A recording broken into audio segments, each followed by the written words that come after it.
Chapter 2. Open Book. The next day was better, and worse. It was better because it wasn't raining yet, though the clouds were dense and black. It was easier because I knew better what to expect of the day. Michaela came to sit by me in English, and walked with me to my next class, with chess club Erica glaring at her all the way there. That was kind of flattering. People didn't stare at me quite as much as they had yesterday. I sat with a big group at lunch that included Michaela, Erica, Jeremy, Alan, and several other people whose names and faces I now remembered. I began to feel like I might be treading water instead of drowning in it. It was worse because when I was tired, I still couldn't sleep with the rain beating on the house. It was worse because Miss Varner called on me in trig when my hand wasn't raised, and I had the wrong answer. It was miserable because I had to play volleyball, and the one time I didn't dodge out of the way of the ball, I hit two of my teammates in the head with one bad volley. And it was worse because Edith Cullen wasn't in school at all. All morning I was trying not to think about lunch, not wanting to remember those hate-filled stares. Part of me wanted to confront her and demand to know what her problem was. While I was lying awake in bed, I even imagined out what I would say. But I knew myself too well to think I would really have the guts to do it. Maybe if she hadn't been so abnormally beautiful. But when I walked into the cafeteria with Jeremy, trying to keep my eyes from sweeping the place for her and totally failing, I saw that her 4 adopted siblings were sitting together at the same table as before, and she was not with them. Michaela intercepted us and steered us to her table.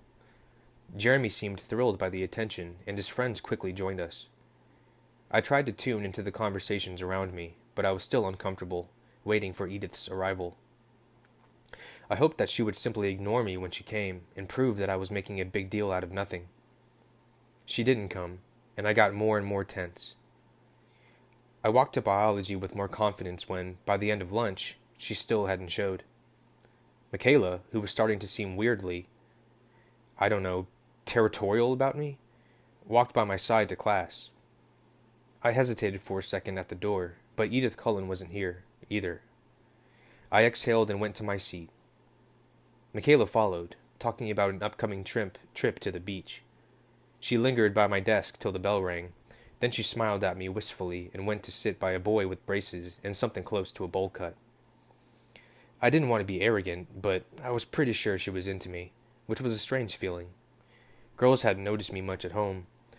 I wondered if I wanted her to like me. She was sort of pretty and everything, but her attention made me feel a little uncomfortable. Why was that? Because she'd picked me instead of the other way around? That was a stupid reason. Ego running wild, like it had to be my decision first. Still, it was not as stupid as the other possibility I'd thought of. I really hoped it wasn't because of the time I'd spent staring at Edith Cullen yesterday, but I was kind of afraid that was it. Which was about the stupidest thing possible, really. If I based my reaction to a girl's looks off a face like Edith's, I was doomed. That was fantasy, not reality. I was glad that I had the desk to myself, that Edith wasn't here. I told myself that again and again. Still, I couldn't get rid of this annoying feeling that I was the reason she was gone. It was ridiculous, and egotistical again, to think that I could affect anyone that much. It was impossible, but I couldn't stop worrying about it. When the school day was finally done, and the patches of red were fading out of my face from the latest volleyball incident, I changed quickly back into my jeans and heavy sweater. I rushed from the locker room, glad to find that I had successfully evaded Michaela for the moment. I hurried out to the parking lot. It was crowded now with fleeting students. I got in my truck and dug through my backpack to make sure I still had what I needed. Excuse me. It was no secret that Charlie couldn't cook much besides fried eggs and bacon. Last night, I'd requested that I be assigned kitchen detail for the duration of my stay. He was willing enough to let me take over. A quick search revealed that he had no food in the house, so I had my grocery list and the cash from the jar on the cupboard labeled food money, and I was headed to the thriftway. I gunned the thunderous engine to life, ignoring the heads that turned in my direction, and backed into a place in the line of cars that were waiting to exit the parking lot. As I waited, trying to pretend that the ear-splitting rumble was coming from someone else's car, I saw the two Cullens and the Hale twins walking up to their car. It was the shiny new Volvo, of course. I hadn't noticed their clothes before. I'd been too mesmerized by their faces. Now that I looked, it was obvious that they were all wearing stuff that probably cost more than my entire wardrobe. Attractive as they all were, they could have worn garbage sacks and started a trend. It seemed like too much for them to have both looks and money. Though, as far as I could tell, life worked that way most of the time. It didn't look like it bought them any popularity here. But I couldn't really believe that. The isolation had to be something they chose. I couldn't imagine any door their beauty wouldn't open for them. They looked at my noisy truck as I passed them, just like everyone else, except they weren't anything like anyone else. I saw that the big blonde guy, Royal it must be, figured. Anyway, Royal had his hand casually on the hip of the really tall girl with the dark curly hair, who looked like she was just as familiar with the weight room as he was. He had to be a good 2 inches taller than I even was, but he only had a half-inch on her. Though he was obviously pretty sure of himself, I was still kind of surprised he felt comfortable doing that. Not that she wasn't hot. She was super mega hot, but not approachable. Like, not even The Rock would dare to whistle at her, if you know what I mean. The blonde girl caught me looking, and the way her eyes narrowed made me turn straight ahead and punch the gas. The truck didn't go any faster. The engine just grumbled even louder. The thriftway was not far from the school, a few streets south, off the highway. It was nice to be inside the supermarket. It felt normal. I did most of the shopping at home, and I fell easily into the pattern of the familiar job. The store was big enough inside that I couldn't hear the tapping of the rain on the roof to remind me where I was. When I got home, I unloaded all the groceries, reorganizing the cupboards till everything was in a place that made sense. Charlie's system was kind of haphazard. I hoped Charlie wouldn't mind, that he wasn't OCD about his kitchen the way I was. Once I was satisfied with the organization, I worked on the prep for dinner. I kind of have a sixth sense about my mom. I realized, as I was sticking the marinade-covered steak into the fridge, that I had to let her know I'd made it yesterday. She was probably freaking out. I ran up the stairs 2 at a time and fired up the old computer in my room. It took a minute to wheeze to life, and then I had to wait for a connection.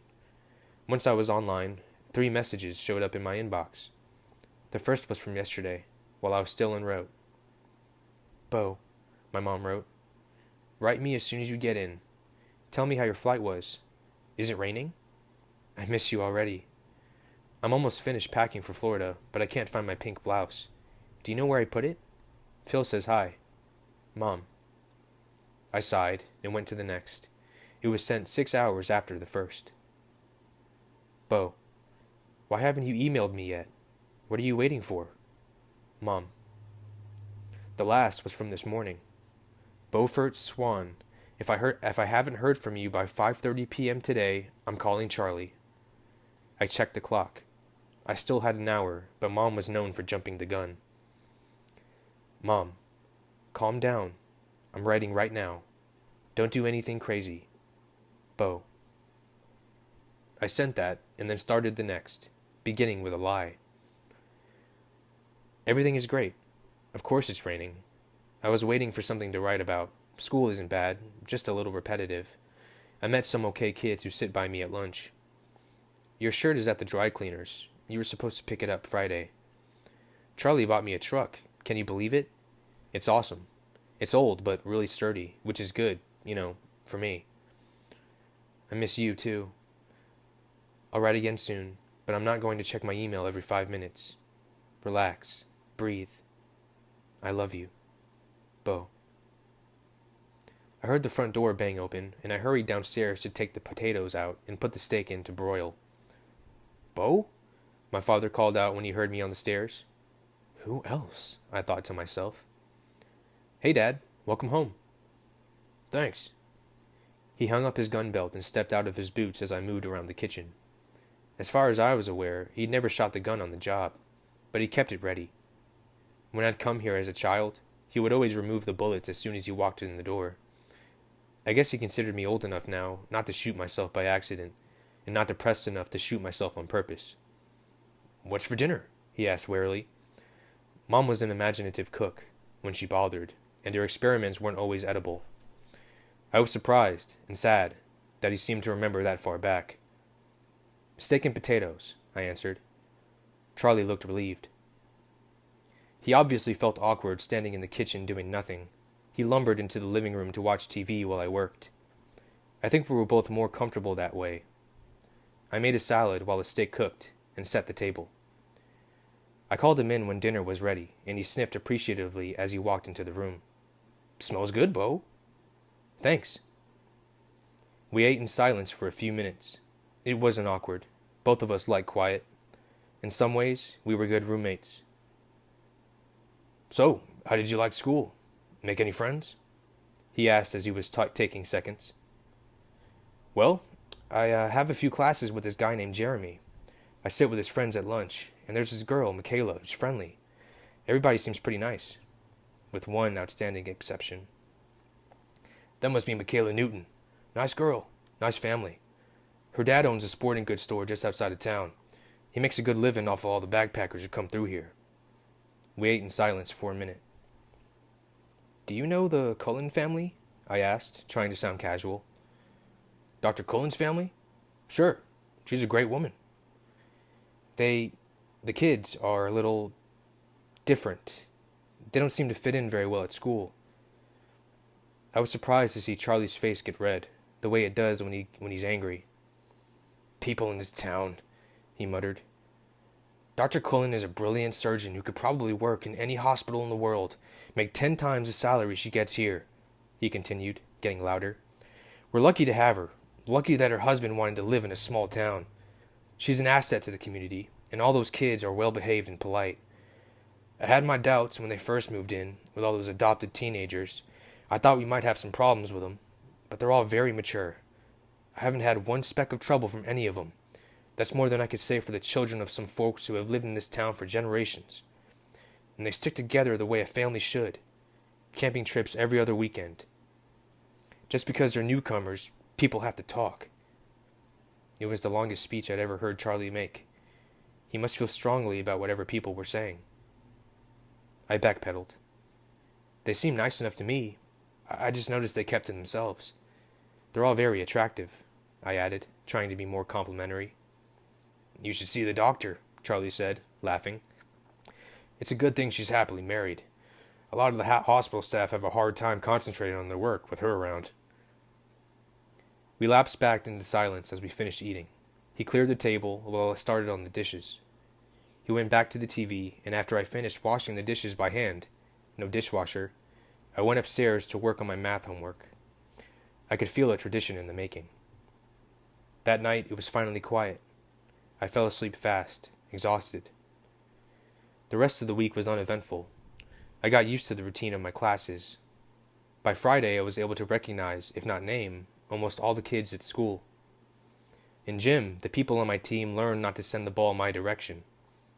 I stayed out of their way. Edith Cullen didn't come back to school. Every day I watched, pretending I wasn't looking, until the rest of the Cullens entered the cafeteria without her. Then I could relax and join in on the conversation. Mostly it centered around a trip to the La Push Ocean Park in 2 weeks that Michaela was putting together. I was invited, and I agreed to go, more out of politeness than a strong urge to hit the beach. I believed beaches should be hot and, aside from the ocean, dry. By Friday, I was totally comfortable entering my biology class, no longer worried that Edith Cullen would show. For all I knew, she'd dropped out of school. I tried not to think about her, but I couldn't totally erase the worry that was responsible for her continued absence, ridiculous as it seemed. My first weekend in Forks continued without incident. Charlie worked most of the time. I wrote my mom more fake cheerful emails, got ahead on my homework, and cleaned up the house. Obviously OCD wasn't a problem for Charlie. I drove to the library Saturday, but I didn't even bother to get a card. There wasn't anything interesting I hadn't read. I would have to visit Olympia or Seattle soon and find a good bookstore. I wondered idly what kind of gas mileage the truck got, and winced at the thought. The rain stayed soft over the weekend, quiet, so I was able to sleep. People greeted me in the parking lot Monday morning. I didn't know all their names, but I smiled at everyone. It was colder this morning. but at least it wasn't raining. In English, Michaela took her now normal seat by my side. We had a pop quiz on Wuthering Heights. It was straightforward, very easy. All in all, I was feeling a lot more comfortable than I thought I would feel by this point. More comfortable than I had ever expected to feel here. When we walked out of class, the air was full of swirling bits of white. I could hear people shouting excitedly to each other. The wind was freezing against my cheeks, my nose. "Wow," Michaela said. "It's snowing." I looked at the little cotton fluffs that were building up along the sidewalk and swirling erratically past my face. Ugh. Snow. There went my good day. She looked surprised. "Don't you like snow?" "Snow means it's too cold for rain. Obviously. Besides, I thought it was supposed to come down in flakes. You know, each one unique and all. These just look like the ends of Q-tips." "Haven't you ever seen snow fall before?" she asked incredulously. "Sure I have." I paused. "On TV." Michaela laughed, and then a big, wet ball of dripping snow smacked into the back of her head. We both turned to see where it came from. I suspected Erica, who was walking away, her back toward us, in the wrong direction for her next class. Michaela had the same idea. She bent over and began scraping together a pile of white mush. "I'll see you at lunch, okay?" I kept walking as I spoke. The last thing I wanted was a wad of dirty ice melting down my neck the rest of the day. She just nodded, her eyes on Erica's back. I kept a sharp lookout on the way to the cafeteria with Jeremy after Spanish. Mush balls were flying everywhere. I had a binder in my hands, ready to use it as a shield. Jeremy thought I was hilarious, but something in my expression kept him from lobbing a snowball at me himself. Michaela caught up to us as we walked in the doors, laughing, her usually sleek hair turning frizzy from the wet.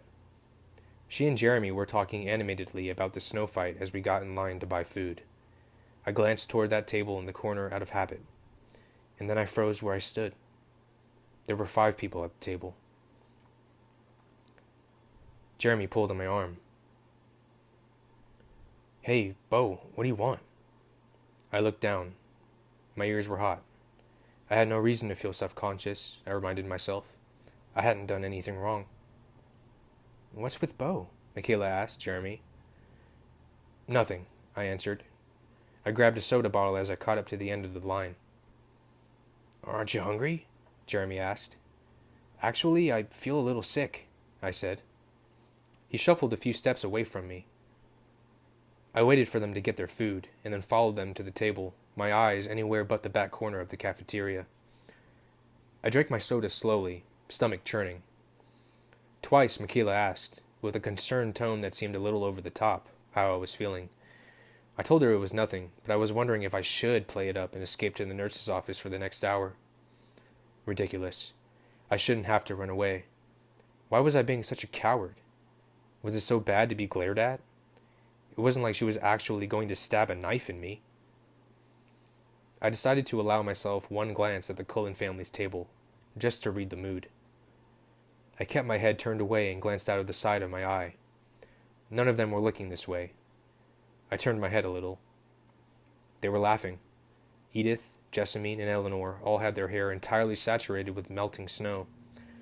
Archie and Royal were leaning away as Eleanor flipped her dripping hair toward them, leaving a wide arc of splatters across the front of their jackets. They were enjoying the snowy day, just like everyone else. Only they looked more like a scene from a movie than the rest of us. But, aside from the laughter and playfulness, there was something different, and I couldn't quite figure out what that difference was. Excuse me. I examined Edith, comparing her to my memory of last week. Her skin was less pale, I decided, flushed from the snow fight maybe. The circles under her eyes much less noticeable. Her hair was darker, wet and slicked down against her head. But there was something else. I forgot to pretend I wasn't staring as I tried to put my finger on the change. "What are you staring at, Bo?" Jeremy asked. At that precise moment, Edith's eyes flashed over to meet mine. I turned my head completely toward Jeremy, shifting my shoulders in his direction, too. Jeremy leaned away, surprised by my sudden invasion of his personal space. I was sure, though, in the instant our eyes had met, excuse me, that she didn't look angry or disgusted as she had the last time I'd seen her. She just looked curious again, unsatisfied in some way. Edith Cullen is staring at you, Jeremy said, looking over my shoulder. She doesn't look angry, does she? I couldn't help asking. No. Jeremy looked confused. Then he suddenly smiled. What did you do? Ask her out? No, I've never even talked to her. I just don't think she likes me very much, I admitted. I kept my body angled toward Jeremy, but the back of my neck had goosebumps, like I could feel her eyes on me. The Cullens don't like anybody. Well, they don't notice anybody enough to like them. But she's still staring at you. Stop looking at her, I insisted. He snickered, but finally looked away. Michaela interrupted us then. She was planning an epic battle of the blizzard in the parking lot after school and wanted us to join. Jeremy agreed enthusiastically.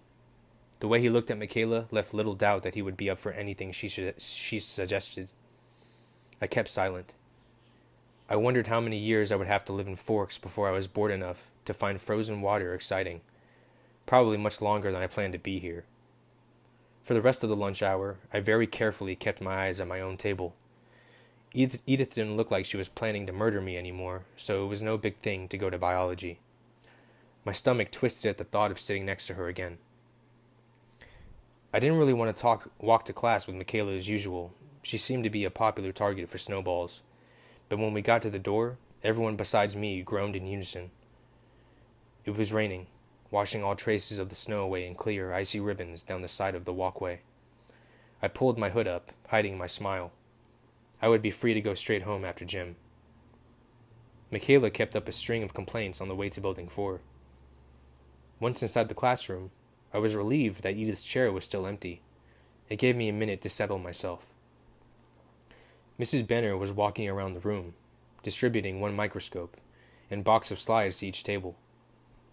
Class still had a few minutes before it started, and the room buzzed with conversation. I kept my eyes away from the door, doodling idly on the cover of my notebook. I heard very clearly when the chair next to me moved, but I kept my eyes focused on the pattern I was drawing. "Hello," said a quiet, musical voice. I looked up, shocked that she was speaking to me. She was sitting as far away from me as the desk allowed, but her chair was angled toward me. Her hair was dripping wet, tangled. Even so, she looked like she'd just finished shooting a commercial. Her perfect face was friendly, open, a slight smile on her full, pink lips. But her long eyes were careful. "My name is Edith Cullen," she continued. "I didn't have a chance to introduce myself last week. You must be Beau Swan." My mind was whirling with confusion. Had I made up the whole thing? She was totally polite now. I had to say something. She was waiting, but I couldn't think of anything normal to say. How do you know my name?" I stammered. She laughed softly. "Oh, I think everyone knows your name. The whole town's been waiting for you to arrive." I frowned, though it wasn't as if I hadn't guessed as much. "No," I persisted like an idiot. "I meant, why did you call me Beau?" She seemed confused. "Do you prefer Beaufort?" "Absolutely not," I said. "But I think my dad, must call me that behind my back. That's what everyone here seemed to know me as." The more I tried to explain, the more moronic it sounded. "Oh," she let it drop. I looked away awkwardly. Luckily, Mrs. Banner started class at that moment. I tried to concentrate as she explained the lab we would be doing today. The slides in the box were out of order. Working as lab partners, we had to separate the slides of onion root tip cells into the phases of mitosis they represented and label them accordingly. We weren't supposed to use our books. In 20 minutes, she would be coming around to see who had it right. "Get started," she commanded. "Ladies first, partner?" Edith asked. I looked up to see her smiling a dimpled smile so perfect that I could only stare at her like a fool. She raised her eyebrows. Sure, go ahead," I sputtered. I saw her eyes flash to the splotches of blooming across my cheeks. Why couldn't my blood just stay in my veins where it belonged? She looked away sharply, yanking the microscope to her side of the table. She studied the first slide for a quarter of a second, maybe less. Prophase. She switched out the slide for the next, then paused and looked up at me. Or did you want to check? She challenged. No, I'm good, I said. She wrote the word prophase neatly on the top line of her worksheet. Even her handwriting was perfect, like she'd taken classes in penmanship or something. Did anyone still do that? She barely glanced through the microscope at the second slide, then wrote anaphase on the next line, looping her A like it was calligraphy, like she was addressing a wedding invitation. I'd had to do the invitation for my mom's wedding. I'd printed the labels in a fancy script font that didn't look anything as elegant as Edith's handwriting. She moved the next slide into place, while I took advantage of her diverted attention to stare. So close up, you'd think I'd be able to see something.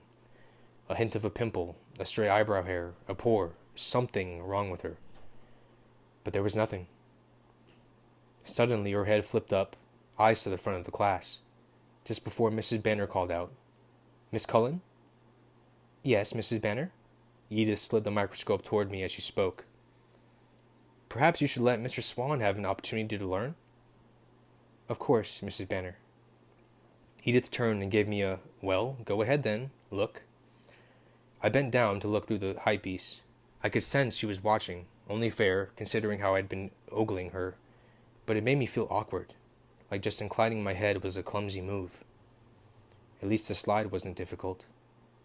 Metaphase, I said. Do you mind if I look? She asked as I started to remove the slide. Her hand caught mine, to stop me, as she was speaking. Her fingers were ice cold, like she'd been holding them in a snowdrift before class. But that wasn't why I jerked my hand away so quickly. When she touched me, it stung my hand like a low-voltage electric shock. I'm sorry, she murmured, quickly pulling her hand back, though she continued to reach for the microscope. I watched her, a little dazed, as she examined the slide for another tiny fraction of a second. Metaphase, she agreed, then slid the microscope back to me. I tried to exchange slides, but they were too small or my fingers were too big, and I ended up dropping both.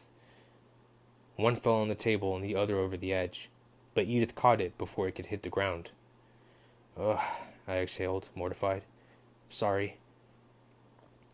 Well, the last is no mystery regardless, she said.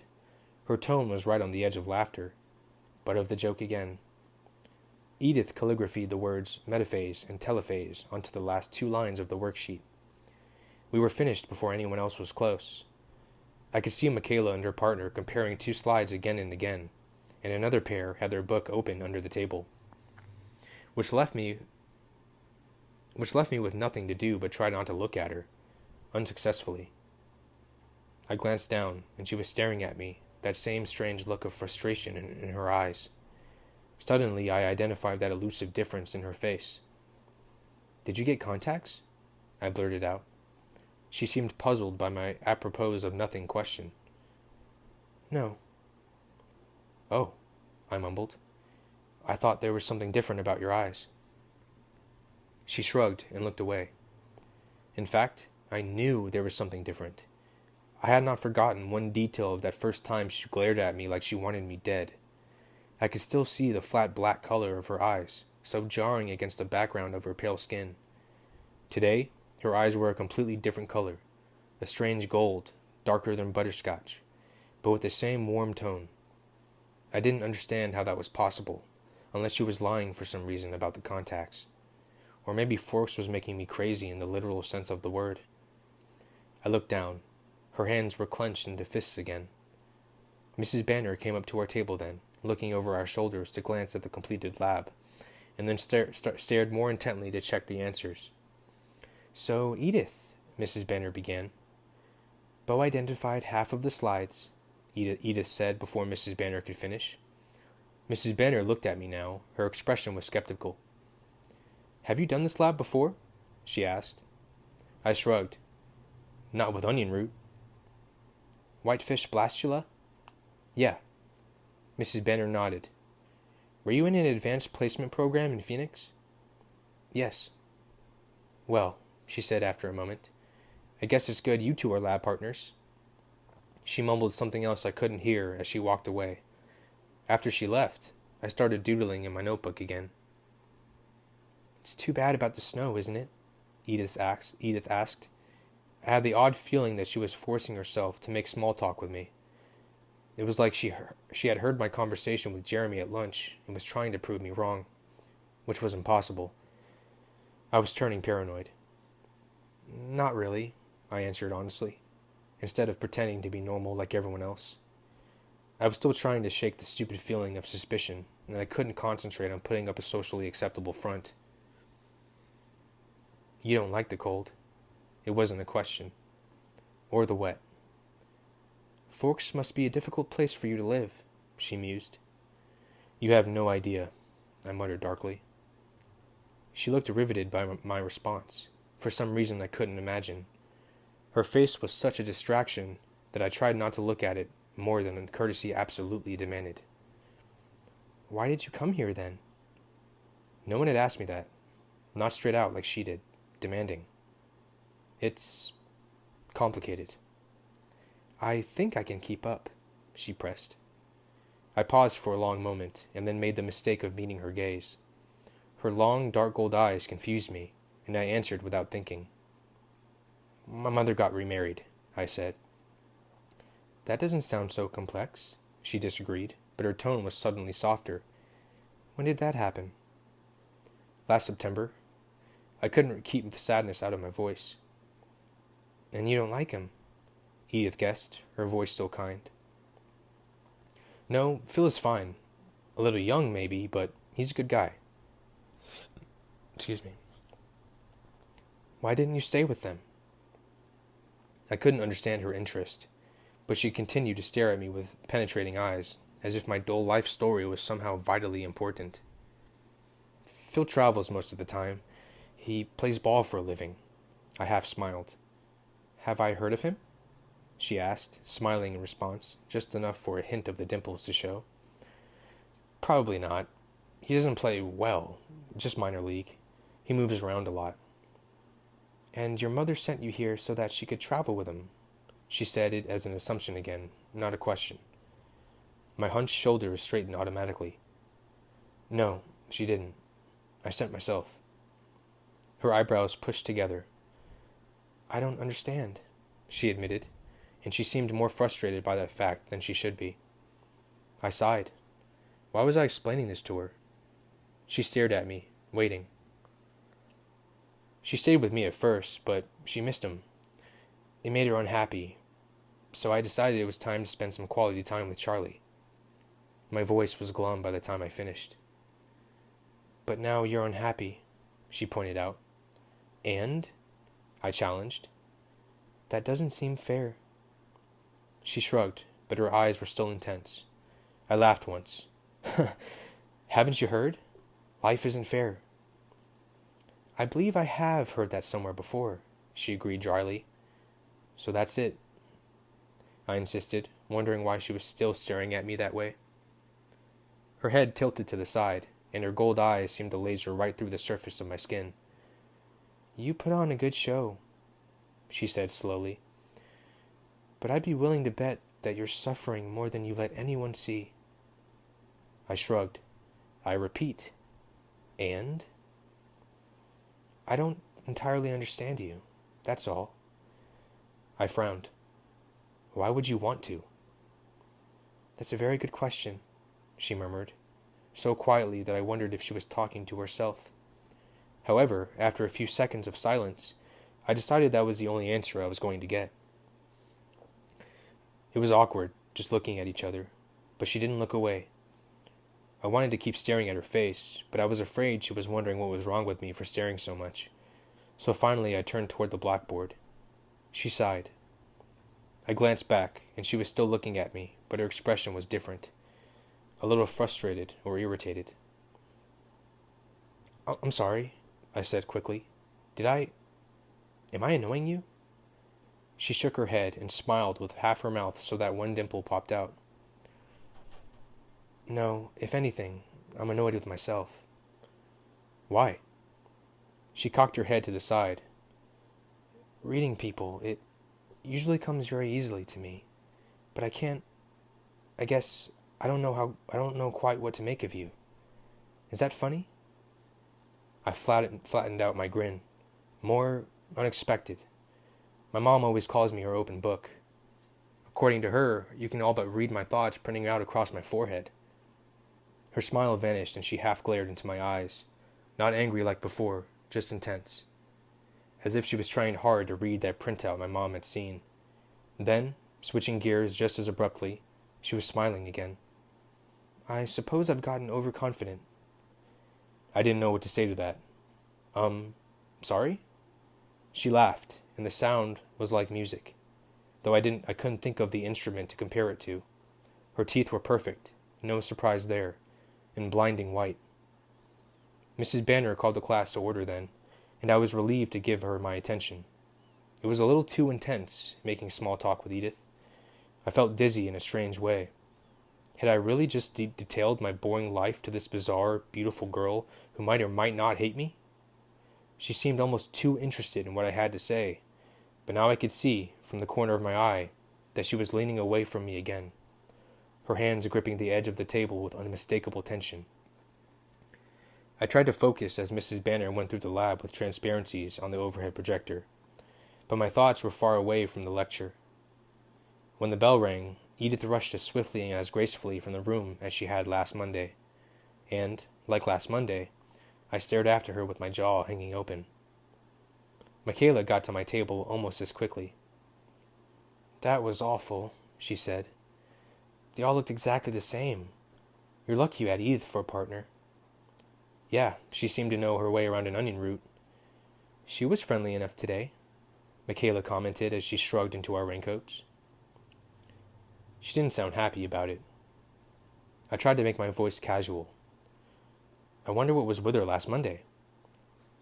I couldn't concentrate on Michaela's chatter as we walked to gym, and PE didn't do much to hold my interest either. Michaela was on my team today. She helpfully covered my position as well as her own, so I only had to pay attention when it was my turn to serve. My team knew how to get out of the way when I was up. The rain was just a mist as I walked to the parking lot, but I was still pretty damp. I was still pretty damp when I got in the truck. I turned the heat up as high as it could go, for once not caring about the mind-numbing roar of the engine. As I looked around me to make sure the way was clear, I noticed a still white figure. Edith Cullen was leaning against the front door of the Volvo, 3 cars down from me, and staring intently in my direction. The smile was gone, but at least so was the murder, for now anyway. I looked away and threw the truck into reverse, almost hitting a rusty Toyota Corolla in my rush. Lucky for the Toyota, I stomped on the brake in time. It was just the sort of car that my truck would make scrap metal of. I took a deep breath, still looking out the other side of my car, and cautiously pulled out again. This time I made it. I stared straight ahead as I passed the Volvo, but I could see enough in my peripheral vision to know that she was laughing.